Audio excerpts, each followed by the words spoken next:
My Favorite Christmas by William Lewis Van Horn, Jr. The year was 1963. Mom had just returned to work as a registered nurse when I, being the youngest of three boys, turned 6 years old and started school. Dad was self-employed in the plumbing and heating business. It was an especially cold winter that year in Pennsylvania, and times were hard for most folks. Times were tough for us too, and we simply went without some things, but if we were ever missing anything, we boys never realized it. Our parents saw to that. Many people owed Dad a lot of money for services rendered, but he didn't have the heart to insist on the past due payments for his customers, especially from those customers with children of their own. Perhaps his kind heart got in the way of his business sense, but then again, that was Dad. Always a kind and thoughtful word, a smile and a laugh for everyone who knew him. Dad loved life and loved to make people laugh. But that is another story. At night I would lie in my huge antique bed with the covers wrapped up around my neck as I listened to the murmuring coming from the adjacent room of that grand old house. First I would hear higher tones, and then lower tones would answer. Back and forth they went for a long time. I could never hear what my parents were saying, but I always was fully engulfed in a blanket of comfort from those soothing sounds. I used to imagine all sorts of wonderful things they were saying to each other. Perhaps they were speaking of what we would get for Christmas or Easter or our birthdays, whatever the season was. Those wonderful sounds lulled me to sleep nearly every night. Childlike visions of exciting things filled my mind and carried me off into wonderful dreams. Christmas morning was a very exciting time in our household. Being the youngest, I was always the first one to awake and sprang into my parents' bedroom full of excitement and boyish fascination at the anticipation of what was placed under the tree by Santa and my parents in that large living room of that old Victorian farmhouse. I used to play a game to rouse my parents from their slumberous state. I would count to 3, and whoever rose up first from their bed would win the little game I made up. 1, 2, 3.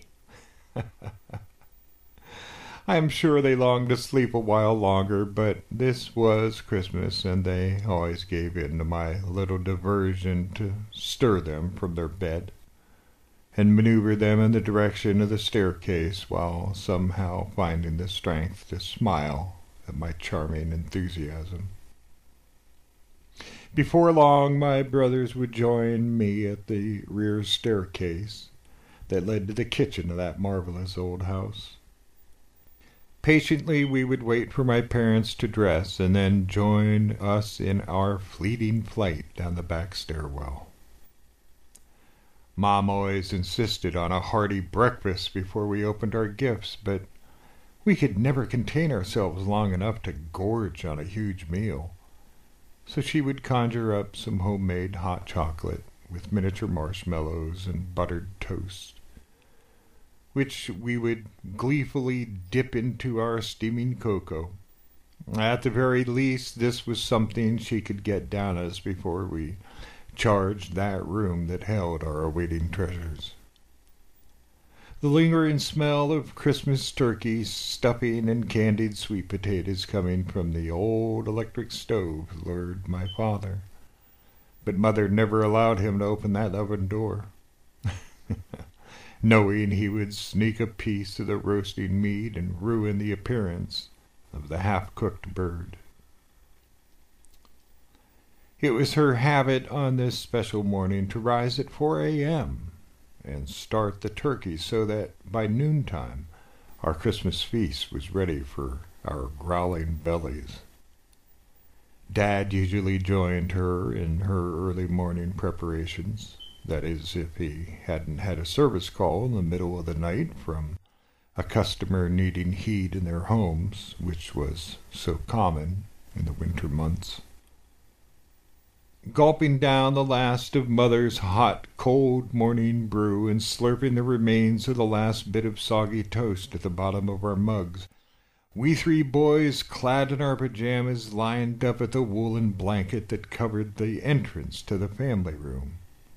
And as usual, we were fighting with one another to see who would be first in line.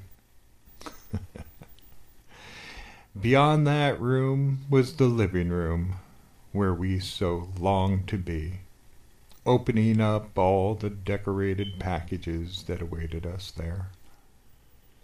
The blanket that covered the doorway was tacked up on Christmas Eve after we went to bed, so as not to take the focus off of demolishing our nutritious morning meal that Mother would someday get us to actually eat on Christmas morning.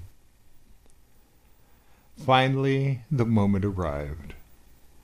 Mom would slip into the den and then into the music room, through the entrance hall and then down the long hallway, and finally into the living room, with camera perched and at the ready in her hands. Then Dad would pull back the curtain as we slowly made our way through the family room and into the living room. We always stood there for a moment in awe and took in the sight of those wondrous things that found their place around our towering 8 or 9 foot tall Christmas tree. But this year was different. We barely made it into the family room when we saw an amazement we simply could not understand. Rubbing our eyes in total disbelief, flashbacks of Christmases past and previous birthdays and remembrances of bygone days, even at our young ages, stared us directly in the face.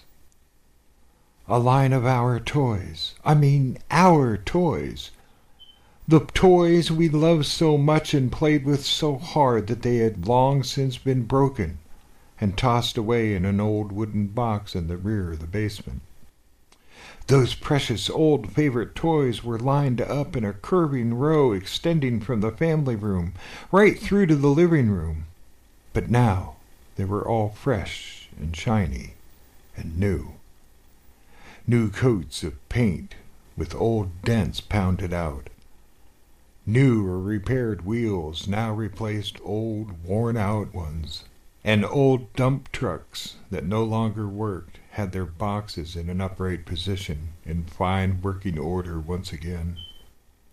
Toy farm tractors, complete with implements that had seen the end of long, feverish hours of play, were once again ready and waiting to turn new furrows in the backyard, in the garden of that grand old place.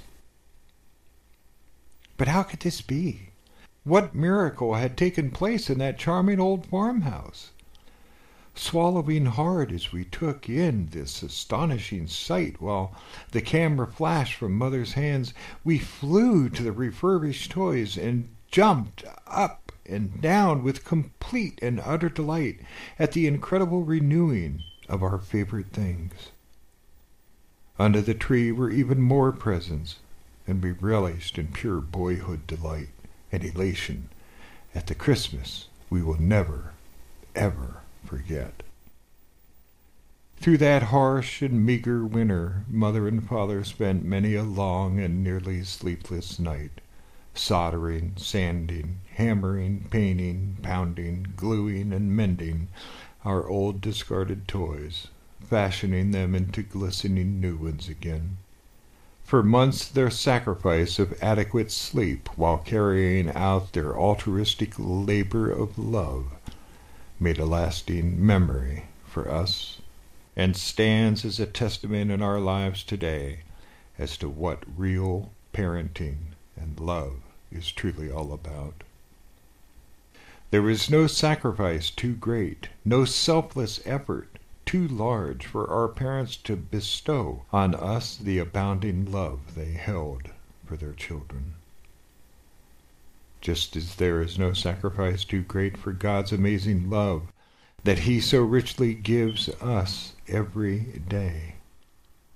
That everlasting love of Jesus' sacrifice on the cross for our sinfulness, so that we may live forever with Him in paradise. And just like those old toys being transformed into new ones, Jesus Christ transforms our lives as believers in Christ, and continues to do so whenever we get a bump or bruise or find ourselves in disrepair. We all learn by our experiences, and that Christmas from many years past will continue to lead my brothers and I as a loving example of sacrificial love instilled in us by selfless, loving Christian parents on a cold Christmas morning long ago.